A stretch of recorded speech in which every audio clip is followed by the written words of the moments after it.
Fada, estamos com mais um vídeo, já que eu vim gravar mostrando as fogueiras de São Pedro acesas, como vocês podem ver aqui. E também soltando os fogos, dessa vez vai ter a fogueirinha já. A outra ali tá queimando, vou mostrar já. Olha a outra fogueira aí, como vocês podem ver. Tá pegando também. Agora eu vou soltar os tracks. Lembrando que se for criança, não mexa com fogo. Aviso: se você for criança, não mexa com fogo.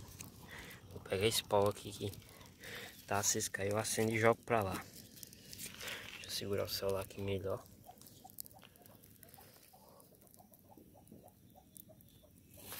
Lá vai. Não é do pipoco forte. Vou pegar o outro aqui. Vou ver se solta dentro dessa lata aqui. Se esse pau ter aceso ainda, né? Deixar a lata bem apoiada aqui.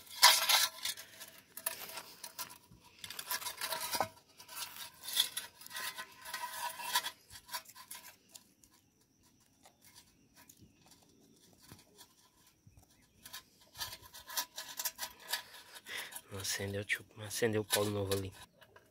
Aí agora eu vou acender. Ah não, pipoco fora. Vou acender esse track e vou colocar debaixo dessa lata. Onde caiu? Viu, a lata foi bem alto.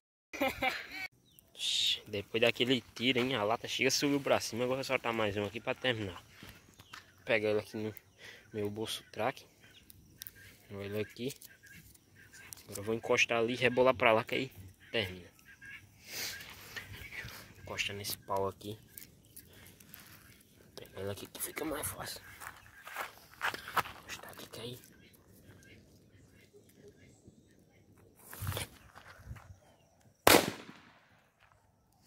Aí eu tiro. E esse foi o vídeo do São Pedro 2024. Espero que vocês tenham gostado. Agora só ano que vem, 2025. E a fogueirinha aí. Show. A outra ali também. Esse foi o vídeo. Espero que vocês tenham gostado. Se gostou, deixa o seu like. Tchau. Falou, gente. Foi isso para mais um vídeo. Fogueiras de São Pedro 2024. Esse foi o vídeo. Espero que tenham gostado. Agora só em 2025. Santo Antônio, São João e São Pedro.